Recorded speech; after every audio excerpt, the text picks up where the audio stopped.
Hello दोस्तों, study express IQ में आप लोगों का स्वागत है। आज हम संविधान की विशेषता पर चर्चा करेंगे और इसके तहत देखेंगे कि भारतीय संविधान की कौन कौन सी विशेषताएं हैं। जिस तरह से किसी व्यक्ति में कुछ गुण होते हैं, कुछ विशेषताएं होते हैं, तो उस गुण या विशेषता से उस व्यक्ति की पहुंच या महत्व बढ़ जाती है, क्योंकि उन गुणों के बदौलत, उन विशेषताओं के बदौलत वो ज़्यादा से ज़्यादा उपयोगितावादी हो जाता है, अर्थात उनके गुणों से ज़्यादा लोग लाभ लेते हैं।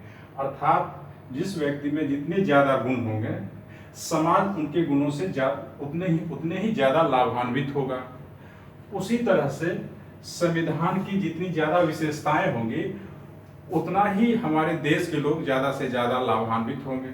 तो हम देखेंगे कि हमारे यहाँ के संविधान की कौन कौन सी विशेषताएं हैं।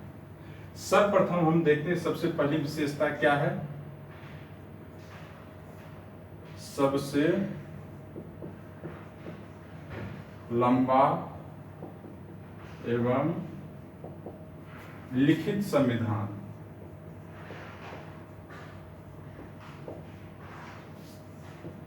सबसे लंबा एवं लिखित संविधान। भारत का संविधान विश्व का सबसे विस्तृत संविधान है। इसके विस्तृत होने का क्या कारण है? इनमें दो चीजें हैं कि सबसे लंबा या सबसे विस्तृत एवं लिखित संविधान। तो सबसे पहले हम समझने का प्रयास करेंगे कि सबसे लंबा या विस्तृत। सबसे लंबा या विस्तृत का तात्पर्य यह है कि विश्व के अन्य देशों जैसे दक्षिण अफ्रीका, कनाडा, यहाँ के भी संविधान बड़े हैं, लेकिन उनके बनिस्पत भारत का संविधान ज्यादा विस्तृत है। ज्यादा विस्तृत होने के पीछे कौन कौन से कारण हैं? ज्यादा विस्तृत होने के पीछे कारण है कि हमारा विशाल भौगोलिक आकार, विशाल भौगोलिक आकार,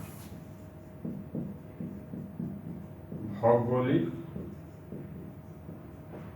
आकार एवं विविधता।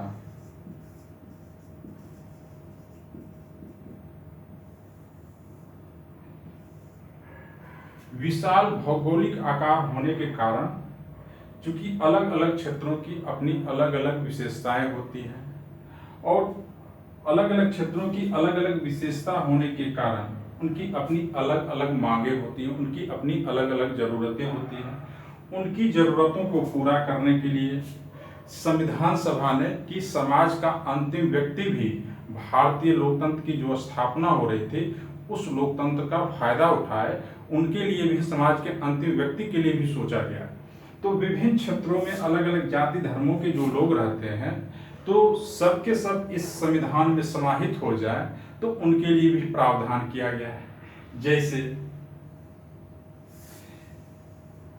देखते हैं कि जैसे नॉर्थ ईस्ट में चलते हैं या आंध्र प्रदेश की बात करते हैं कि संविधान के 8 के 371 के तहत कुछ प्रदेशों के लिए विशेष प्रावधान किए गए हैं। कुछ राज्यों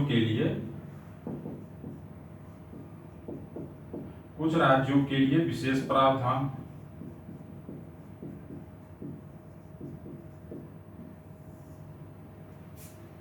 अब है कि कुछ राज्यों के लिए विशेष प्रावधान जो किया गया है उसे संविधान में ही समाहित कर दिया गया है। अर्थात जितनी भी लोगों की जरूरतें थी और आगे ऐसी कोई समस्या उभर के ना आए, तो उनका पहले ही समाधान करके संविधान में उसे समाहित कर दिया गया। दूसरा, विविधता।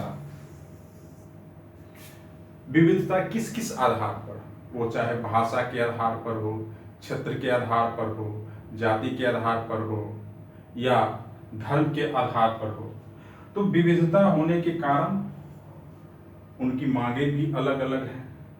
तो विस्तृत एवं विविधतापूर्ण भारत के सभी लोगों को संविधान में स्थान दिलाने के लिए, उन्हें संविधान में जगह दिलाने एवं उन्हें समाहित करने का प्रयास किया गया। अब हम देखते हैं कि दूसरा है कि संविधान सभा में विधि विशेषज्ञों का जमाव रहा, अर्थात उसमें ज्यादा से ज्यादा लोग विधि विशेषज्ञ या वकील थे। तो वकील होने के कारण उसकी भी छाप इस पर पड़ी। हम देखते हैं कि हमारे मूल संविधान में 395 अनुच्छेद थे, जो वर्तमान में संविधान संशोधन के पश्चात वर्तमान में भी 395 ही हैं, लेकिन सब क्लॉज जोड़कर ये अभी अप्रॉक्स 450 के अप्रॉक्स है, 450 के अप्रॉक्स हैं। पहले मूल संविधान में अनुसूची 8 हुआ करती थी, अभी वर्तमान में 12 है। भाग पहले 22 हुआ करते थे, सब क्लॉज जोड़ के ये बढ़ के भी 25 के अप्रॉक्स हो गए हैं।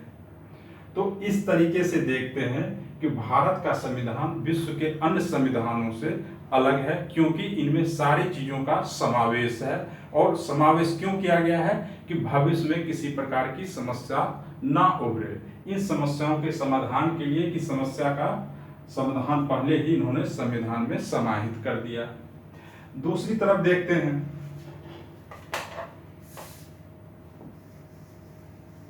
लिखित संविधान। विश्व में 2 तरह के संविधान हैं, लिखित एवं अलिखित। संविधान 2 तरह के हैं, लिखित एवं अलिखित। लिखित का उदाहरण अमेरिका है, अलिखित का उदाहरण ब्रिटेन है। लिखित में ही भारत का भी संविधान आता है, अर्थात भारत का संविधान लिखित है और अपने में व्यापकता इसलिए लिए हुए है कि हमने सारी बातों का इसमें समावेश पहले ही कर दिया। अर्थात विविधतापूर्ण होने के कारण विविधता किस आधार पर, वो पहले ही आप लोगों को बता दिया गया कि विविधता है कि हमारा भौगोलिक आकार बहुत ज़्यादा है, बहुत बड़ा है। भौगोलिक आकार बड़ा होने के कारण सबके अपने अलग अलग हित हैं। उन हितों को पूर्ण करने के लिए सबका समावेश, देश में उनका समावेश करने के लिए इसमें संविधान में उनको जगह दिया गया। अब आते हैं दूसरा,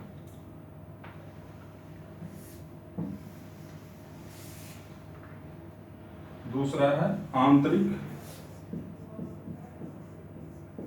आंतरिक एवं बाह्य स्रोत।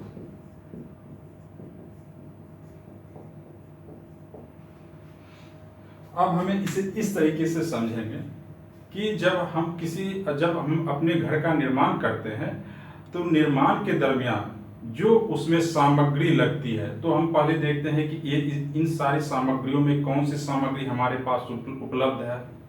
इसके पश्चात जो बची हुई सामग्रियां होती है उसे हम बाजार से खरीद लेते हैं। उसी तरीके से भारत में एक मजबूत लोकतंत्र की स्थापना हो रही थी, उसके लिए एक संविधान की जरूरत थी। तो संविधान में किन किन बातों का होना जरूरी है, तो हम देखते हैं कि इनमें कौन सी चीजें हमारे पास उपलब्ध थी और कौन सी चीजें हमने बाहर से या अन्य देशों से लिया है।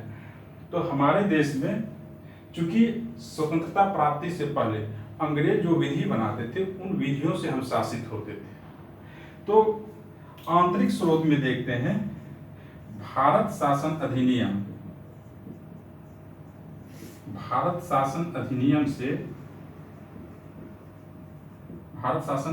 1935 से लगभग 200 प्रावधानों को हमने हूबहू अपने संविधान में जगह दिया। क्यों जगह दिया कि हम इनके अभ्यस्त थे, इनको हम समझते थे, ये हमारे हित में था। तो इनके अभ्यस्त थे, इनकी समझदारी थी और ये हमारे हित में थे, तो इनको हमने अपने यहाँ पर जगह दिया। ये हमारे यहाँ के आंतरिक स्रोत थे, अर्थात हमारे यहाँ ये उपलब्ध थे, इनको हम पहले से जानते थे। कुछ बाह्य स्रोत हैं। बाह्य स्रोत के तहत हमने क्या क्या लिया?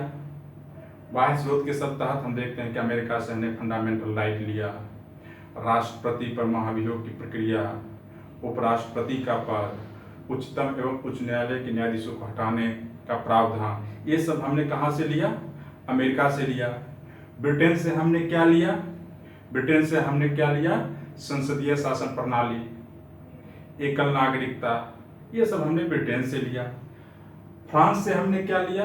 फ्रांस से हमने गणतंत्रात्मक प्रणाली लिया कि हमारा हेड ऑफ स्टेट जो होगा वो वंशानुगत ना हो, क्या होगा? निर्वाचित होगा। स्वतंत्रता, समता, न्याय जो हमने प्रस्तावना में शामिल किया है वो हमने कहाँ से लिया? फ्रांस से लिया। जर्मनी से हमने क्या लिया?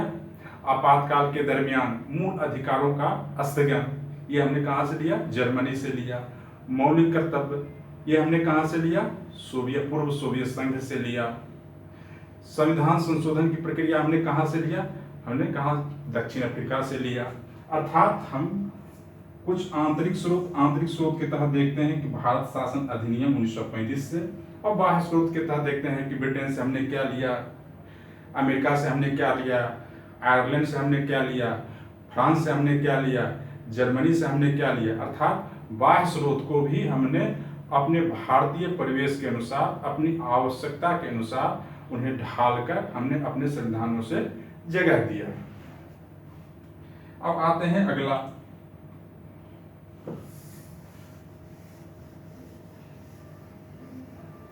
अगला है नम्यता एवं अनम्यता का मिश्रण। नम्यता एवं अनम्यता का मिश्रण, इसका अर्थ हुआ लचीला एवं कठोर का मिश्रण। भारतीय संविधान लचीला एवं कठोर दोनों के बीच का रास्ता है कि अर्थात हमारे यहाँ कुछ प्रावधान साधारण विधान के द्वारा पारित करवाए जाते हैं और कुछ विधान को पारित करवाने में हमें विशेष बहुमत की आवश्यकता होती है। जैसा कि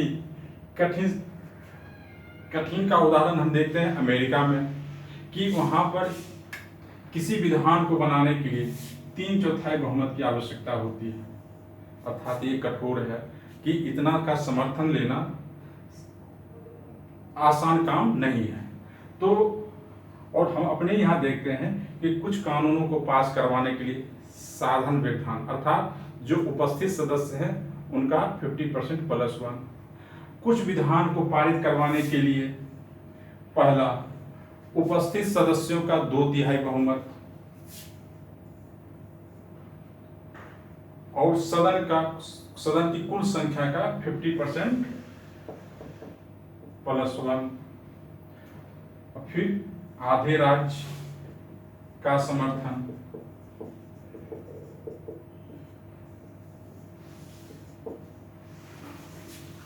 अर्थात कि हमारे यहाँ विधि जो बनाई जाएगी कुछ आसान तरीके से बनाई जाएगी, कुछ विधियां जो संघीय व्यवस्था से जुड़ी हुई है उससे पारित कराने के लिए हमें विशेष बहुमत की आवश्यकता होगी। इसका मतलब हुआ कि हमारे यहाँ नम्यता एवं अनम्यता या लचीले एवं कठोर संविधान का मिश्रण है कि हमें अपनी जो जरूरतें हैं, जरूरतों को पहचान कर उसे आत्मसात करने में कोई विशेष दिक्कत नहीं होगी। अब अगला है एकल नागरिकता। एकल नागरिकता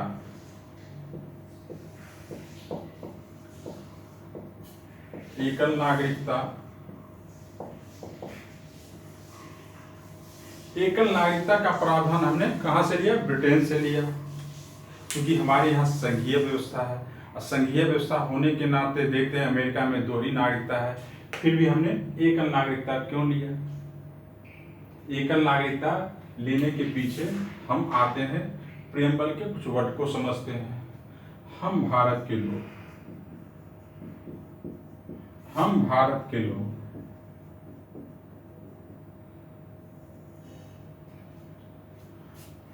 यहाँ पर जनता, हम अपने को भारत ना कि किसी राज्य का, वो अपने को भारत का नागरिक मानती है। क्यों?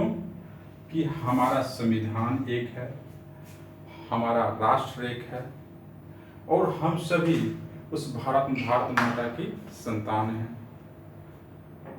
और एकल नागरिकता अपनाने के पीछे मूल कारण यही है। अब अगला है राज्य के नीति निर्देशक तत्व। राज्य के नीति निदेशक तत्व। राज्य के नीति निदेशक तत्व हमने कहां से लिया? ये हमने आयरलैंड से लिया। आयरलैंड से लिया तो राज्य के नीति निदेशक तत्वों के संदर्भ में जो चीजें चर्चा की गई है आर्टिकल 36 से 51 के बीच में, तो इसमें ये कहा गया है कि जो राज्यों के पास संसाधन होते जाएंगे त्यों सरकार नीति बनाने के दरमियान, नीति के तहत कानून का निर्माण हो या योजना का निर्माण हो,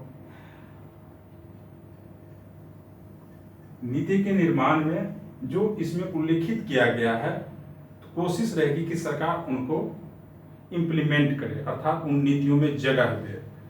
तो राज्य के नीति निदेशक तत्व के तहत ये विवाद योग नहीं है, अर्थात इसके आधार पर हम न्यायालय नहीं जा सकते हैं कि राज्य नीति बनाने के दरमियान इनको जगह दे, लेकिन इसके लिए हम न्यायालय नहीं जा सकते।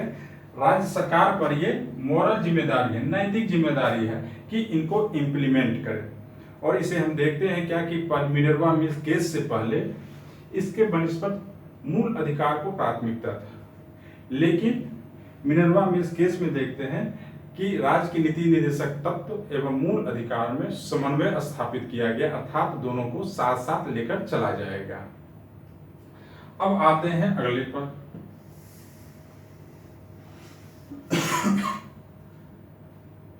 छठा है मूल अधिकार।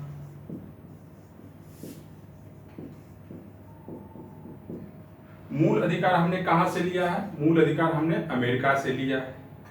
मूल अधिकार क्या है? ये राज्य सरकार के प्रति एक दावा है कि राज्य एक ऐसा परिवेश या माहौल बनाने का प्रयास करे जिसके तहत व्यक्ति का सर्वमुखी या चहुमुखी विकास हो, जिससे व्यक्ति अपना सर्वोत्तम विकास कर सके। और ऐसा परिवेश देने के लिए कौन सा बाध्य है? सरकार। अर्थात मूल अधिकार राज्य के खिलाफ दिया गया है। ये लोगों के, यहाँ के नागरिकों के एवं लोगों के राइट्स हैं, अधिकार हैं, और किसके खिलाफ है? राज्य के खिलाफ। क्या कि राज्य उनको ऐसा परिवेश दे, माहौल दे जिसमें वो अपना सर्वमुखी, चहुमुखी या सर्वोत्तम विकास कर सके। ये अमेरिका से लिया गया है। मूल अधिकार के तहत देखते हैं कि 12 से 35 में इसकी चर्चा की गई है। इसके तहत लोगों को समानता का अधिकार, स्वतंत्रता का अधिकार, शोषण के विरुद्ध अधिकार, धार्मिक स्वतंत्रता का अधिकार, संस्कृति एवं शिक्षा संबंधी अधिकार वगैरह दिए गए हैं। अब आगे आते हैं सार्वभौमिक मताधिकार।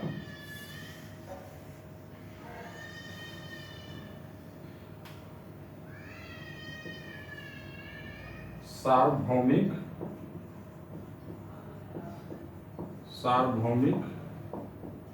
मताधिकार।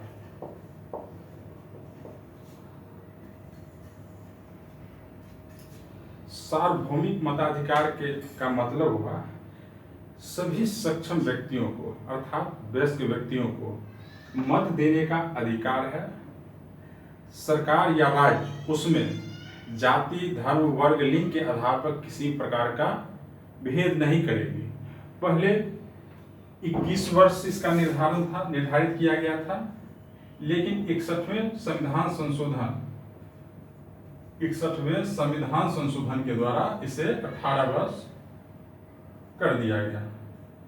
18 वर्ष। सार्वभौमिक मताधिकार के तहत सभी को मत देने का अधिकार, वो चाहे किसी भी वर्ग के हो, किसी भी धर्म के हो, किसी भी जाति के हो, उनके साथ किसी प्रकार का भेदभाव नहीं किया जाएगा। सभी को मत देने का अधिकार है। पहले इसकी उम्र 21 वर्ष हुआ करती थी। 61वें संविधान संशोधन के तहत उम्र को घटाकर 18 वर्ष कर दिया गया है। अब और 18 वर्ष के जो लोग पूरा 18 वर्ष जो पूरा कर चुके हैं उन सभी को मताधिकार का अधिकार है। अब अगला है स्वतंत्र एवं निष्पक्ष न्यायपालिका। भारत के संविधान में न्यायपालिका को स्वतंत्र रखा गया, अर्थात इसमें से विधायिका या कार्यपालिका से इसे पृथक रखा गया है। ये स्वतंत्र है। स्वतंत्र क्यों है? कि भारत में न्यायपालिका ही संविधान का हमारे अधिकारों का संरक्षक है, संविधान का अधिकारों का संरक्षक है, संविधान की यह व्याख्या करता है, संविधान की व्याख्या करता है,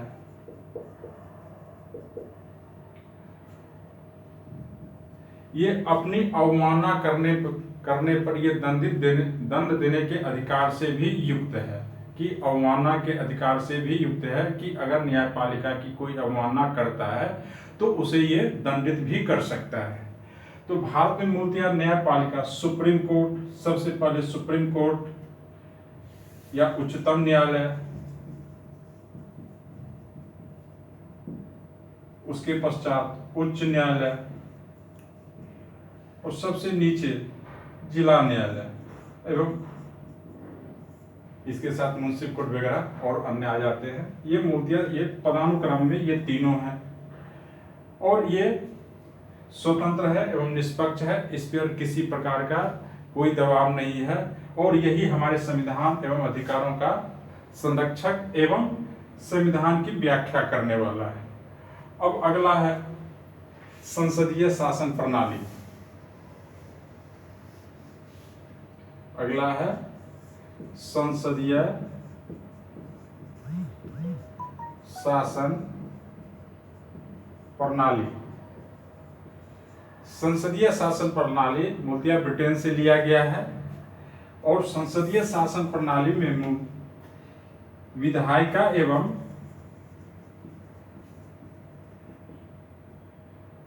कार्यपालिका में समन्वय होता है। संसदीय शासन प्रणाली में विधायिका एवं कार्यपालिका में समन्वय होता है, अर्थात विधायिका में जो राजनीतिक दल चुनाव जीत के आते हैं एवं बहुमत में होते हैं उन्हें ही सरकार बनाने का मौका मिलता है, अर्थात इसी विधायिका से कार्यपालिका का गठन होता है। लेकिन अध्यक्षीय शासन प्रणाली में विधायिका अलग होती है, कार्यपालिका अलग होती है, अर्थात इसमें समन्वय होता है, उसमें सेपरेशन होता है, पृथक्करण होता है। अब इसमें देखते हैं कि संसदीय शासन प्रणाली में हेड ऑफ स्टेट अर्थात राज्य का जो प्रमुख होता है वो अलग होता है, शासन का प्रमुख अलग होता है। भारत में राज्य के प्रमुख कौन है? राष्ट्रपति हैं। ब्रिटेन में कौन है? राजा है। जापान में कौन है? राजा है। और हेड ऑफ गवर्नमेंट, शासन का प्रधान जो होते हैं वो प्रधानमंत्री होते हैं, जो वास्तविक कार्यकारी होते हैं। लेकिन अध्यक्षीय शासन प्रणाली में शासन के हेड ऑफ गवर्नमेंट एवं हेड ऑफ स्टेट दोनों एक ही होते हैं, अर्थात वहां का राष्ट्रपति। यहाँ पर विधायिका जो बहुमत प्राप्त जो दल होंगे उससे कार्यपालिका का गठन होगा एवं कार्यपालिका विधायिका के प्रति उत्तरदायी होगी, अर्थात विधायिका में अगर विधायिका में उनकी संख्या कम हो जाती है या अल्पमत में आ जाते हैं तो उनकी सरकार गिर जाएगी। इस प्रणाली को हमने कहां से लिया है? इस प्रणाली को हमने ब्रिटेन से लिया है। इसके पश्चात आते हैं त्रिस्तरीय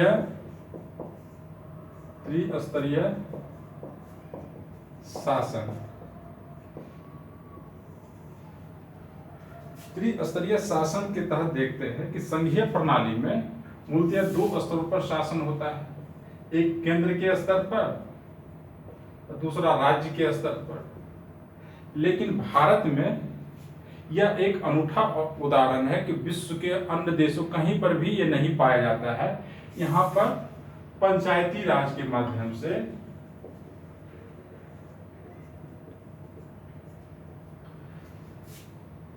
एक तीसरे स्तर की प्रणाली आ गई जो आधार स्तर पर, तृणमूल स्तर पर यह पाया जाता है, अर्थात संविधान के द्वारा इन्हें भी अधिकार दिए गए हैं। विशेषकर 93 एवं 94वां संविधान संशोधन के तहत इसे भी लोकल सेल्फ गवर्नमेंट को या स्थानीय स्वशासन को भी शक्तियां प्रदान की गई है। इसका फायदा क्या है कि आधार स्तर पर लोगों को प्रतिनिधित्व मिलता है, स्थानीय स्तर पर जो समस्याएं हैं उनको स्थानीय स्तर पर सुलझा लिया जाता है। अर्थात राजनीतिक रूप से देखते हैं कि सभी को प्रतिनिधित्व मिलता है, समस्याओं का समाधान स्थानीय स्तर पर होता है। अर्थात लोकतंत्र में जनता की सहभागिता बढ़ जाती है, और जनता की सहभागिता बढ़ने के पश्चात क्या होता है कि हमारा लोकतंत्र और अपनी परिपक्वावस्था में बढ़ता चला जाता है। तो इसका उदाहरण दुनिया में इकलौता सिर्फ भारत ही है, इसके अलावा ये और कहीं नहीं पाया जाता है। अगला देखते हैं, पंथ निरपेक्ष। पंथ निरपेक्ष, पंथ निरपेक्ष या धर्म निरपेक्ष, अंग्रेजी में इसे सेकुलर शब्द कहा गया है। इसे 42वें संविधान संशोधन द्वारा जोड़ा गया है। 42वें संविधान संशोधन द्वारा जोड़ा गया है, और न्यायपालिका ने इसे बेसिक स्ट्रक्चर में रखा है। ये आखिर इस पंथ निरपेक्ष का अर्थ क्या होता है? पंथ निरपेक्ष का अर्थ होता है कि राज्य का अपना कोई धर्म नहीं होगा, राज्य सभी धर्मों के साथ समान व्यवहार करेगा, और एवं धर्म लोगों का व्यक्तिगत मामला है। क्या कि राज्य का अपना कोई धर्म नहीं होगा, राज्य सभी धर्मों के साथ एक समान व्यवहार करेगा, और धर्म लोगों का व्यक्तिगत मामला है। क्योंकि वर्तमान में इसकी सांदर्भिकता विशेषकर न्यूज़पेपर वगैरह में देखते हैं, सांप्रदायिकता, पंथ निरपेक्षता वगैरह की चर्चा ज्यादा होती है। तो SR बम्बई केस में कहा गया कि धर्मनिरपेक्ष का अर्थ ये है कि संविधान द्वारा नागरिकों को जो अधिकार दिए गए हैं उसे ईमानदारी से इम्प्लीमेंट करा दिया जाए, यही धर्मनिरपेक्षता है। अर्थात कि राज्य जो देखेगी, राज्य का जो चश्मा होगा वो सिर्फ नागरिकता होगा। अर्थात वो ना जाति के चश्मे से, ना धर्म के चश्मे, किसी अन्य चश्मे से नहीं देखेगी, सिर्फ वो नागरिकता के चश्मे से देखेगी। और नागरिक होने के नाते उसे जो अधिकार मिले हैं उन अधिकारों को ईमानदारी पूर्वक क्रियान्वित करा देना, अर्थात लोगों को उपलब्ध करा देना ही धर्मनिरपेक्षता है। ये SR बम्बई केस में कहा गया है। ठीक, तो आप पंथ निरपेक्षता भी समझ गए होंगे। हाँ, धर्म की आड़ में अगर कोई व्यक्ति अंधविश्वास फैलाता है, किसी का शोषण करता है, तब राज्य इसमें हस्तक्षेप करेगा। जैसा कि आप कई मामलों में देख चुके होंगे कि धर्म की आड़ में बाबा लोग बहुत सारे कारगुजारी कर गुजरते हैं, तो सरकार ने वहां हस्तक्षेप करके उन्हें दंडित भी किया या उन मामलों में हस्तक्षेप भी किया। अब आते हैं अगला,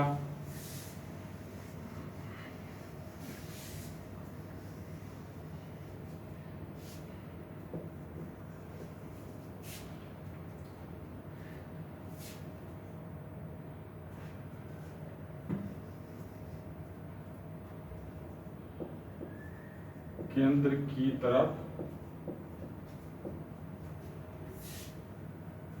झुकाव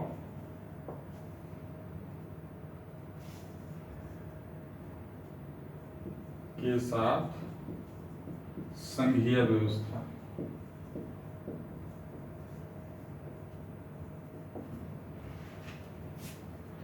चूंकि भारत में यूनियन वर्ड को लिया गया है, ना कि फेडरल वर्ड को। यूनियन में क्या है कि जब संघ का गठन हुआ वो पैक्ट और एग्रीमेंट के आधार पर नहीं है। संघ का गठन होने के पश्चात संघ तो अटूट है, लेकिन राज्यों को विभाजित किया जा सकता है। फेडरल में क्या है कि ना ही संघ को तोड़ा जा सकता है, ना ही राज्यों को। अर्थात अमेरिका के बारे में कहा जाता है कि अविनाशी राज्यों का अविनाशी संघ, लेकिन भारत के संदर्भ में कहा जाता है विनाशी राज्यों का अविनाशी संघ। अर्थात राष्ट्रीय हित में हम राज्यों को, दो राज्यों को मिलाकर एक राज्य या दो राज्यों के कुछ भागों को मिलाकर तीसरे राज्य की कल्पना या उसका निर्माण हम कर सकते हैं। तो इसमें देखते हैं कि केंद्र की तरफ झुकाव के साथ संघीय व्यवस्था के तहत हम देखते हैं कि भारत में कुछ ऐसे प्रावधान किए गए हैं जो संघीय व्यवस्था की तरफ इशारा करते हैं कि संघ ज्यादा शक्तिशाली है। कि राज्यपाल की नियुक्ति,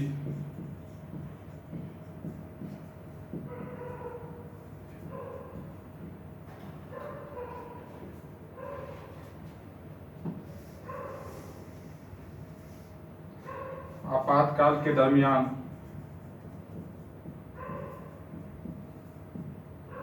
आपातकाल के समय सारी शक्तियां केंद्र के हवाले हो जाती है। ये सब उदाहरण है कि जो शक्तियां हैं वो केंद्राभिमुख है, अर्थात केंद्र की तरफ झुके हुए हैं, मतलब राज्यों के बनिस्पत केंद्र को ज्यादा शक्तियां हैं। इसके पश्चात चलते हैं स्वतंत्र निकाय। इसके अलावा है स्वतंत्र निकाय। स्वतंत्र निकाय स्वतंत्र निकाय के तहत देखते हैं सबसे पहले चुनाव आयोग।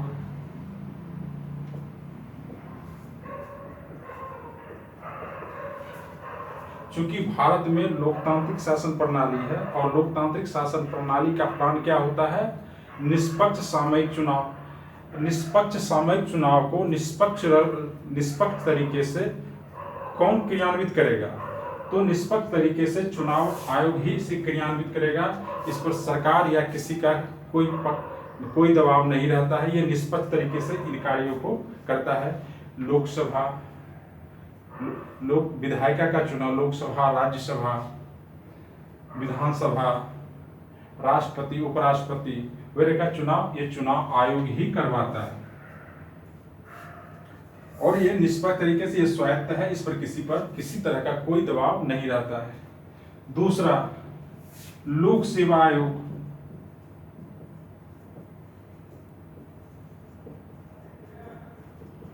लोक सेवा आयोग एक सरकारी मशीनरी है जो लॉ एंड ऑर्डर को मेंटेन करना, कर राजस्व का उद्ग्रहण करना एवं योजनाओं को आधार स्तर पर क्रियान्वित करना। ये मूलतः इसके तहत जो IAS, IPS या PCS के अधिकारी चुन के आते हैं तो सरकार की योजनाओं को, सरकार की नीतियों को आधार स्तर पर जाकर वो क्रियान्वित करते हैं और इनका सिलेक्शन भी या इनकी नियुक्ति भी एक प्रतिस्पर्धा या कंपटीशन के मार्फत होता है। ये भी एक स्वायत्त संगठन है, इस पर भी किसी का कोई दबाव नहीं होता है, अर्थात ये सरकार की रीढ़ की हड्डी है। अब अगला है CAG। CAG को वॉचडॉग भी कहा जाता है, अर्थात केंद्र सरकार एवं राज्य सरकार के सरकारी धन का जो यूज होता है उसका ये पर्यवेक्षण करती है कि सरकारी धन का प्रयोग विधिवत हुआ कि नहीं, सही तरीके से हुआ कि नहीं, सही जगह पर हुआ कि नहीं, इसका ये निरीक्षण करती है। इसी कारण इसे वॉचडॉग भी कहा जाता है। ये भी स्वायत्त है, इस पर भी किसी का कोई दबाव नहीं रहता है। अगला है लास्ट, आपातकाल।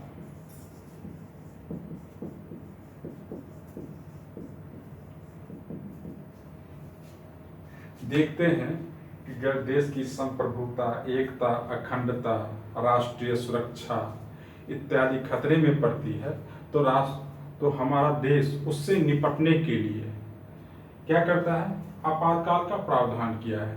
कि चाइना का अटैक हो, उस वक्त क्या हुआ कि राष्ट्रीय आपातकाल। तो राष्ट्रीय आपातकाल को भी 3 भागों में बांटा गया है कि 352 इसके तहत राष्ट्रीय आपातकाल युद्ध, बाह्य आक्रमण या सशस्त्र विद्रोह की स्थिति में राष्ट्रीय आपातकाल लागू होता है। दूसरा है आर्टिकल 356, अगर किसी राज्य की मशीनरी ध्वस्त हो जाती है या सुचारू रूप से कार्य नहीं कर पाती है या केंद्र द्वारा निर्देश दिए जाने के बाद राज्य सरकार उसे फॉलो नहीं करती है तो उस राज्य में राष्ट्रपति शासन लागू कर दिया जाता है।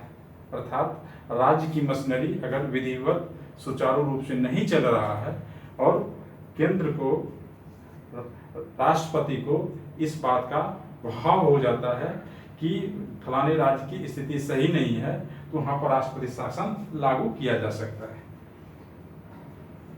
लास्ट है वित्तीय आपातकाल, कि अगर देश में वित्तीय समस्या हो, वित्तीय आपात की स्थिति हो, वित्तीय रूप से अस्थिरता हो, तो देश में वित्तीय आपातकाल की घोषणा की जा सकती है।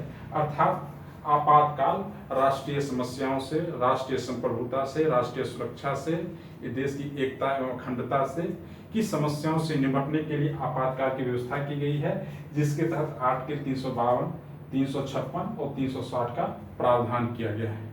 आज की क्लास में आप लोगों ने देख लिया कि भारतीय संविधान की कुछ विशेषताएं हैं जो यहाँ के लोगों के हितों को, देश के हितों को पूरा करने में सक्षम है और इसी सक्षमता के कारण यह विशेषता बना हुआ है। आज की क्लास इतनी।